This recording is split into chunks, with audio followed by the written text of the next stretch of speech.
Good morning, everyone, and welcome to the Center for Spiritual Living Victoria Online. If you're joining us for the first time today, my name is Carrie Hunter, and I'm the Spiritual Director of the Center, and it's a real pleasure to welcome you here. If you'd ever like to join us in person, we have our Sunday services at the Cook Street Village Activity Center on Cook Street in downtown Victoria at 380 Cook Street, and we'd love to welcome you there in person for our services and for fellowship afterward, refreshments, and just visiting with one another, getting to know new people of like mind.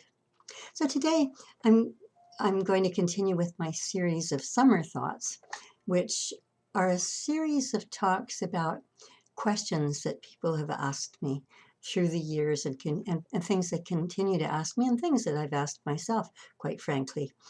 And today, my topic is, what's it all about anyway? What is this life about? Why are we here? What is our purpose? I'm sure that many of us have done that kind of soul searching, and I still find myself from time to time saying, so what is it left to do? What is mine to do that is still left undone, that I would regret not having done in my life?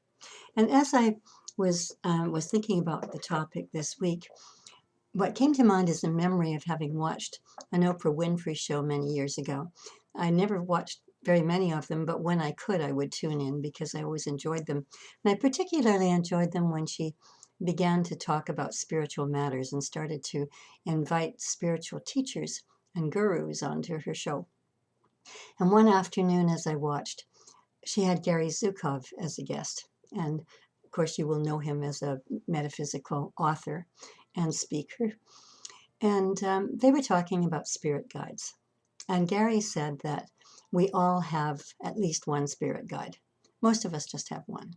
But he said there's some people who have a big purpose here on earth. And if they have a big purpose, then they have more than one guide because they need them. And Oprah started to cry.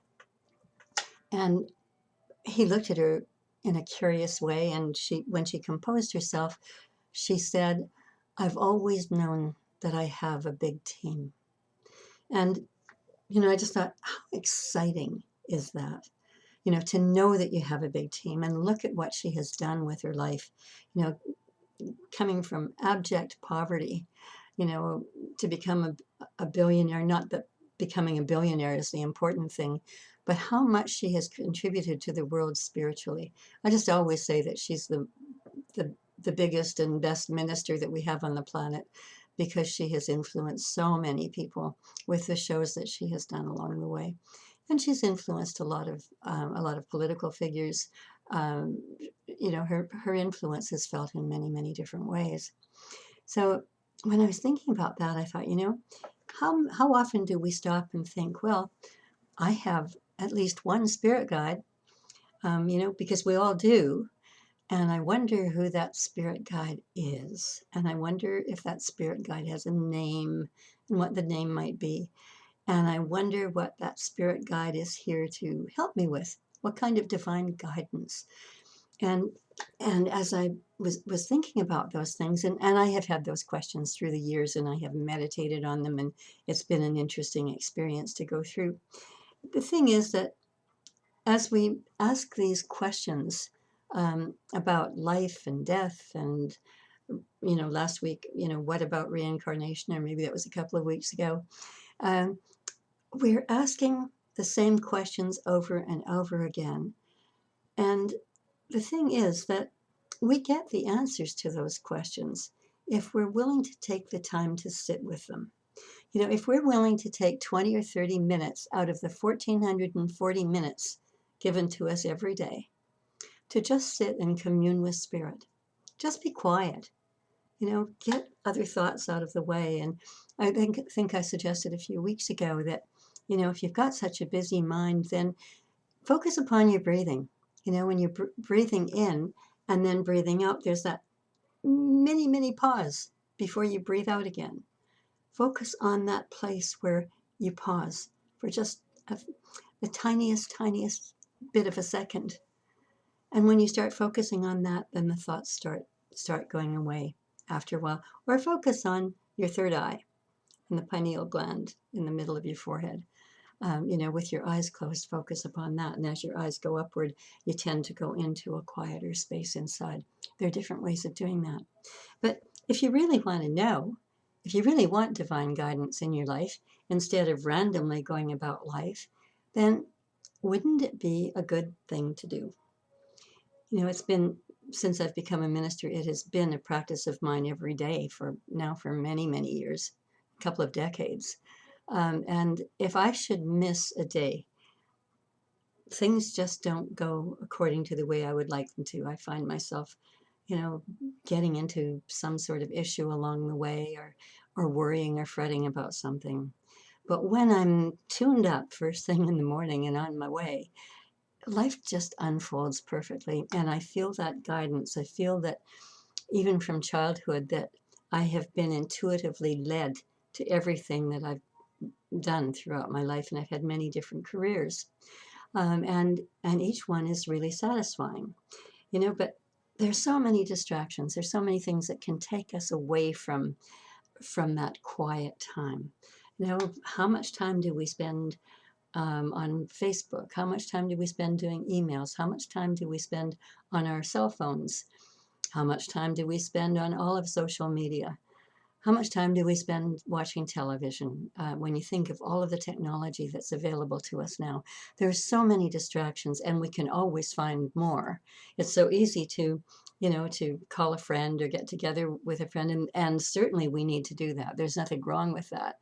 But I'm just saying that if we're deliberately creating things to distract us, if we have to be social butterflies in order to survive, then there is something there that we need to be looking at. Why do we need those distractions in our lives? And what can we gain from having a richer inner life if it only takes 20 or 30 minutes a day? We have to really think about that. And I sometimes wonder if perhaps the reason that we don't do it is because there's a fear. There's a fear of what we might find out if we sit in silence, a fear of what the messages might be, or perhaps a fear that they're not going to come through at all.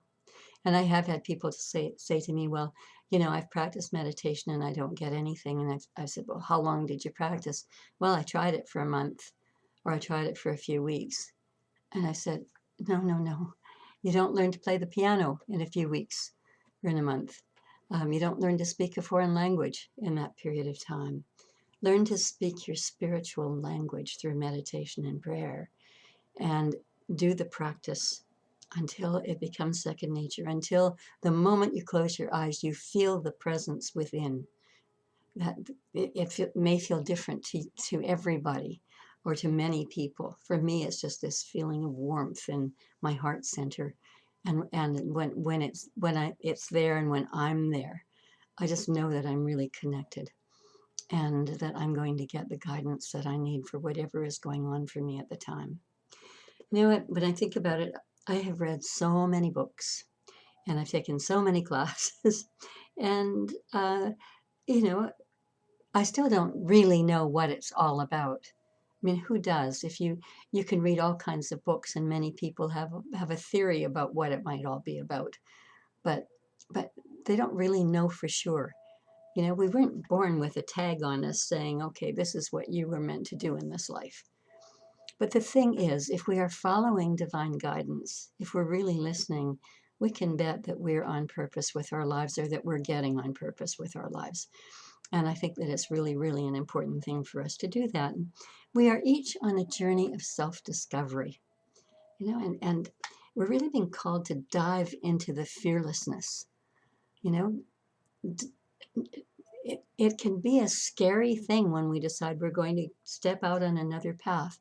And I keep hearing that because of COVID, people who've been social isolated for a long time, because of this virus going around, all of a sudden they've found that they're not content with the jobs that they had, with the lives that they were living before, and they want to make changes. And so what a good time to go within to determine what the change is going to be. What is it that I'm really called to do at this point in my life? And there's There was a spiritual teacher 2,300 years ago named Patanjali, and he wrote something that I would like to share with you, and I'm going to read it to you so that I don't misquote it along the way. He was a spiritual master, and he spelled out an important truth at that time. He said, when you're inspired by some great purpose, some extraordinary project, all your thoughts break their bonds. Think about that. When you're inspired, all your thoughts break their bonds. There is nothing that will hold you back. Your mind transcends limitations. You don't think, well, I'm too old, I'm too young, I'm, not attractive enough, I'm not smart enough, or I'm overqualified or underqualified, whatever the things are that we can tell ourselves, the stories that we make up about ourselves. Instead of doing that, our minds transcend our limitations. I love that. And break the bonds.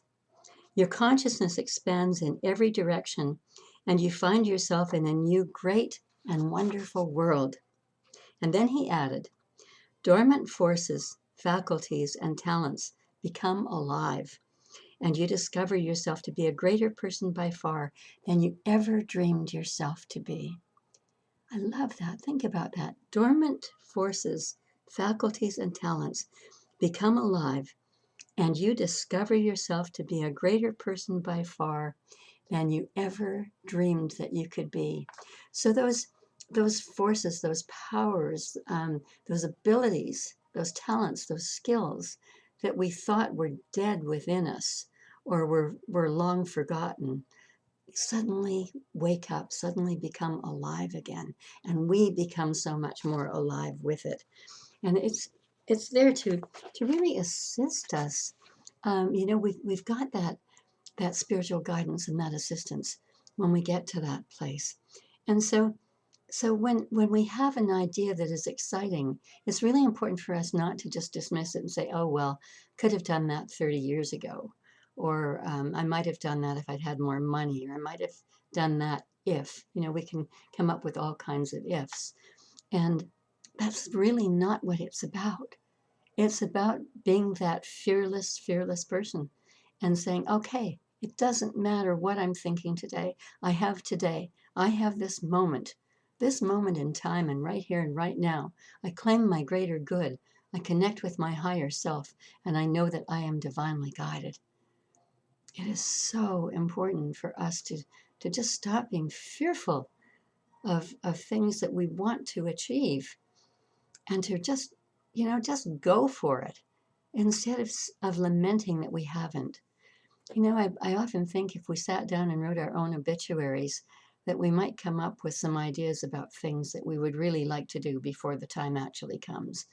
And maybe that's a pretty good exercise to do. I was thinking a lot about Wayne Dyer this week. Um, I think about him a lot.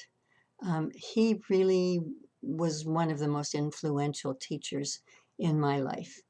And as I thought about that, I thought, why is it that he had such influence over me?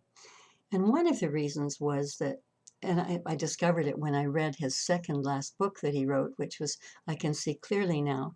It was a memoir. It wasn't about his entire life, but it had, important bits from his life. And as I read it, it felt as if he were my brother.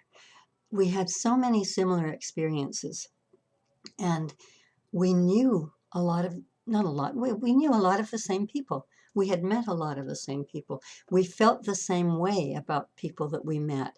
And just as an example, I used to be in the film and television business, and I always thought that, I met a lot of celebrities, and I always felt that the most gracious, lovely person I ever met was Dinah Shore. Now, she passed on many years ago now, but she was just an amazing, down-to-earth, authentic, lovely being, always with a smile on her face and always ready to help out anybody in need anywhere. And Wayne Dyer said exactly the same thing about her. And so there were those similarities as I went through the book. I thought, oh gosh, I experienced that. That's the way that I thought as well. So I had really felt this bond with him, and I regret never having met him personally, because because there's so many things I would have loved to have talked to him about. And there's no point in regretting. And I guess now I can still have conversations with him. I can ask him questions. I can ask those questions and see what he might have to say. I can sit in my own reverie and think about it. But one of the things that I loved about Wayne Dyer and his books is that he didn't use spiritual jargon. Those of you who know me know that I really don't like jargon, because if there are newer people around or people who have not studied science of mind, which is what our founder Ernest Holmes taught, then they won't understand what I'm saying. And I have always felt that, and always tried to interpret the things that Dr. Holmes said in a way that people will understand. And a couple of years ago, I had somebody come up to me saying, "I sure wish you would talk more about science of mind." And I smiled and I said, "I speak about science of mind absolutely every week. My messages are all about science of mind. I just don't identify it as such, and I don't use the jargon. I don't use subjective and objective mind and the law of reciprocity and things like that where people will go, 'What?' I use those things in classes. If people are interested in joining a class and learning more about this teaching, I will use it then, and we would be using textbooks which would have those words in the text, and we would go through them. But on Sundays, people come from many different places, and so I've always avoided jargon, and I like to tell stories. As you know, if you've watched me or listened to me before, you'll know that I'm fond of storytelling. And there was a time many years ago where I felt kind of guilty about that. I thought, am I being lazy by telling stories? Because I want people to understand what I'm talking about, and if I can use a story as an example, then I think that's a good way to do it. But I was feeling a little guilty about it and thinking, maybe I should be using the jargon. And I was discussing it with a friend of mine a few years ago, and this friend looked at me and said, "Are you crazy?" Um, he said, "Think about Jesus.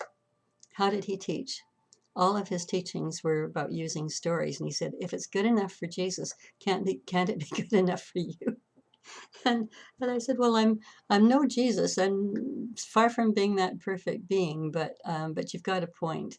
His parables were what really gave us the examples of how we should live our lives."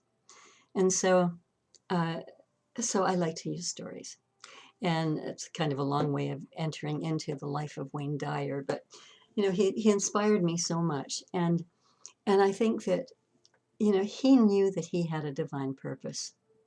Now, he grew up in abject poverty.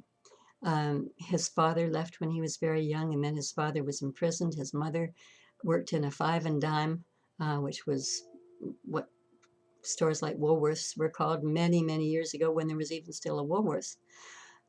She didn't make enough money to support her children, and so the children went into foster care. And Wayne was in many foster homes, and when he was 9 years old, he had his first job. So he didn't grow up with having things handed to him on a silver platter. His mother eventually got a job as a secretary and started to make enough money that she could gather her children around her again. And he knew how much she loved him. But he was always very angry with his father for having left them when he was at a tender age. Anyway, fast forward, and he put himself through university, and he had tenure at a university, and he had written several textbooks. And the textbooks were successful within psychological circles, but not to the outside world.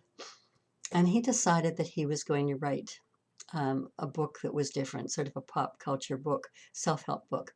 And he wrote Your Erroneous Zones, and that was 45 years ago. And he was not at all prepared for what happened with that book. The day that it was released, it was number one on the New York Times bestsellers list. And it sold more than 35 million copies. It's one of the all-time best-selling books. And everything was happening at once. He found out he was number one on the book was number one on the New York Times bestsellers list. He had a call from his agent who said that someone had been in touch with him and the book was in hardcover, and that immediately paperback publishers wanted to get the rights to the paperback publishing, and that goes out to an auction. And they were prepared to pay well over $1 million for the rights. And so the first day that the book came out, all this was happening, and he was just in shock.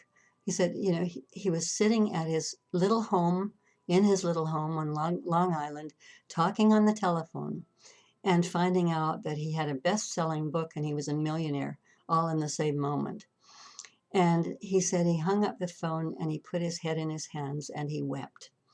He just wept for all of the things that he had gone through in his life that had brought him to this moment, but it also brought him to the place where he gave up his fear. He gave up the fear of leaving his job where he had tenure, a secure job which would support him and his family very nicely through the years ahead, and took the risk and decided to be fearless and to just go into his higher consciousness and believe in himself. And he did. And he phoned his mother to share the news with her, and she said, "I'm not surprised at all. You always have just been looking at the stars, Wayne." And I thought, isn't that a lovely image, of someone always looking at the stars, looking for something bigger and better in life and a way to help other people. So his publisher and his agent came to him and said, "Okay, we want you to write 2 more books that are 2 more self-help books." One was on sexuality and the other one was on money. And he said, "No."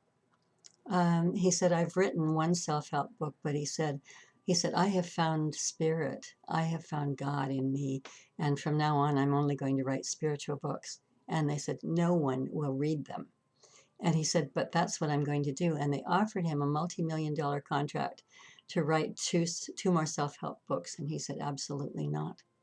He said, "The book that I want to write is, if you believe it, you will see it." And they just stared at him as if he was out of his mind. And they said, "Seeing is believing." And he said, "No, no, no. Believing is seeing." And of course, that's what our teaching is all about. When we believe it, we will manifest it. Whatever it is that we believe, when we feel it deep in our souls, we absolutely know that whatever it is we're believing will manifest in our lives. And it's such an exciting concept. Anyway, he could not get an advance on the book. He really didn't need it. But the publisher said, "I'm not giving you an advance on that." He wrote the book. Again, the first day it came out, it was on the New York Times bestsellers list. And he went on to write so many more books after that. I think it was it 27 or 35? I really don't remember the number right now. But he was a prolific author and an amazing, amazing teacher. And so I loved what it was that he had to say, and he said, the hand of God and a host of ascended masters gently and persistently pulled me toward being a teacher, and miracles unfolded in my life. Just think about that. Feel what that feels like. The hand of God and a host of ascended masters pulling you to the next thing you're going to do in your life.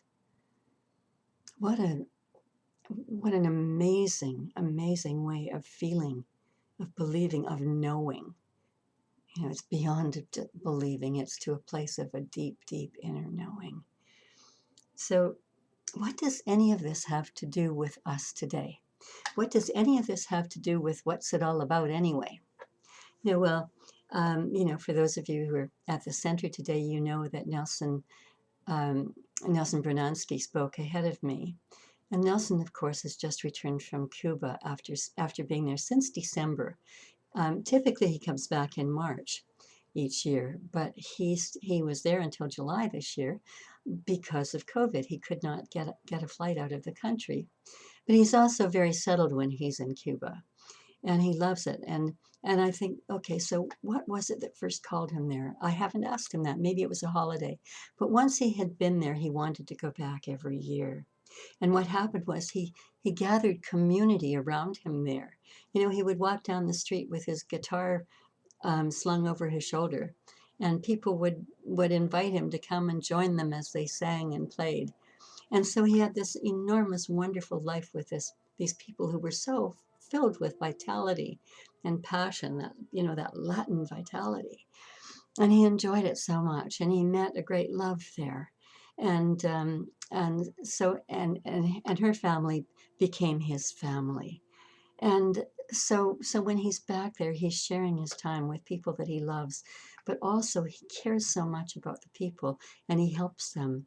And our center um, gave him $1,000 when he went back to Cuba this time, so that he could distribute that among some of the people that he knew along the way, because just a little bit of money goes a long, long way.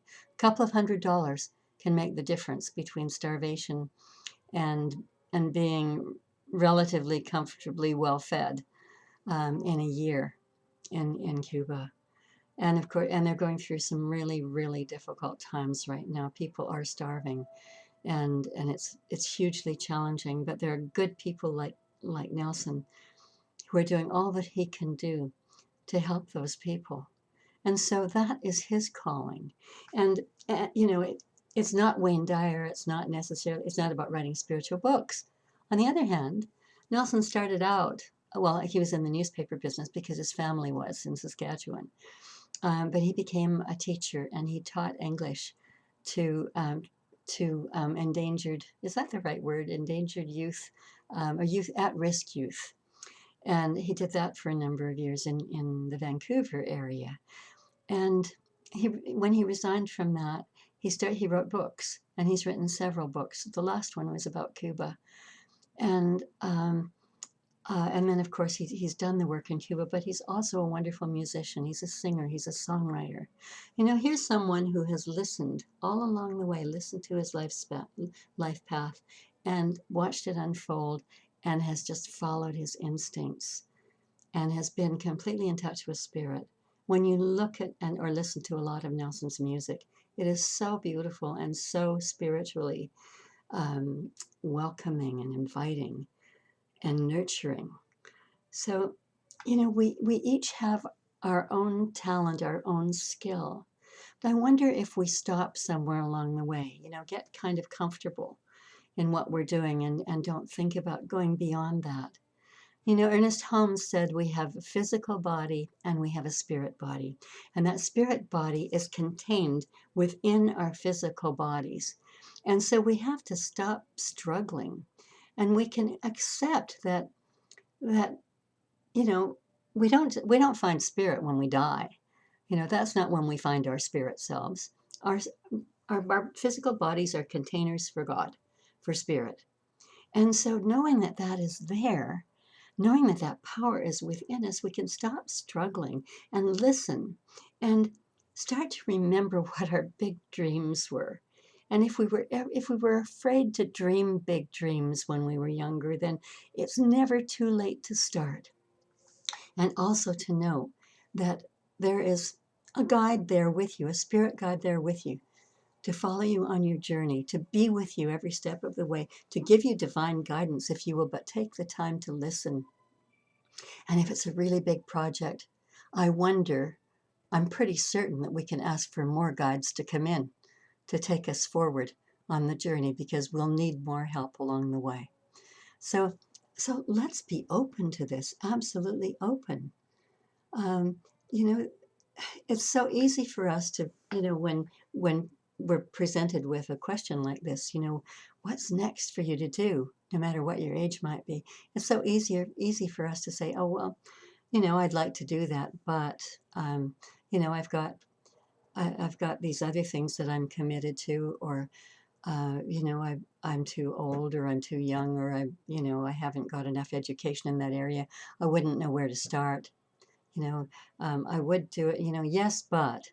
And I just always remember Alan Cohen, and I've probably said this before, Alan Cohen, the prolific metaphysical writer who lives in Hawaii, saying, 3 times with a yes, but, kick it in the yes, but, and get it out of your life and start moving forward. Stop limiting yourself. Stop finding limitations for your life.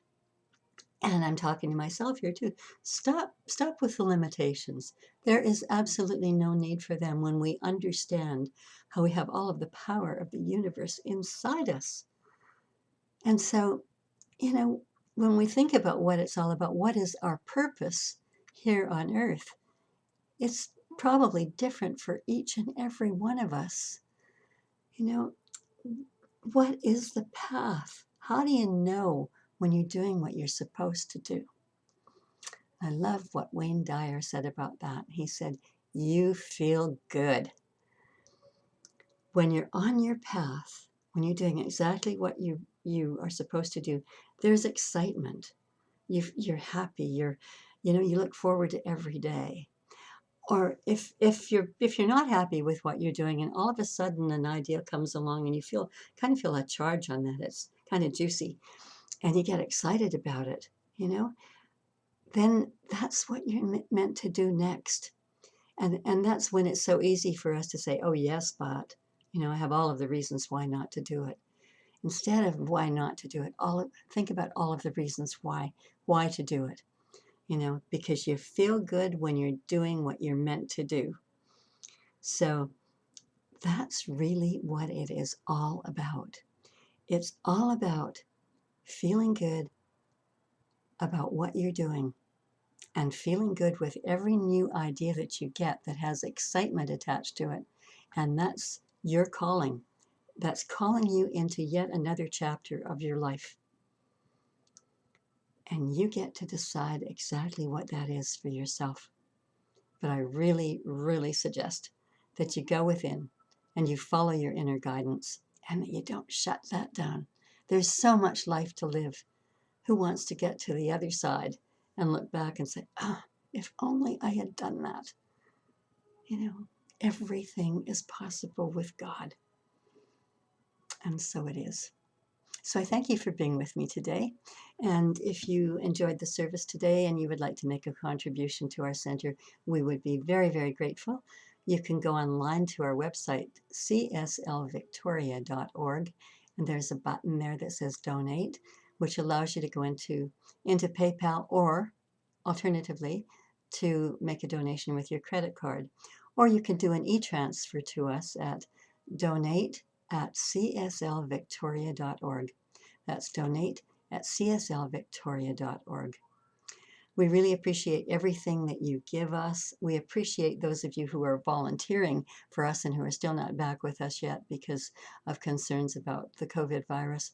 But we are back as a group, and it is so wonderful to see familiar faces again, and to be back together, and it's such a joyful experience. So, you're so welcome to join us, and I look forward to meeting you somewhere along the way. Thank you so much for being here today. Have a wonderful week. And just remember, everything is possible. Just listen for the excitement. Feel the excitement in your heart. And when you do, you know that you're on the right path. And so it is.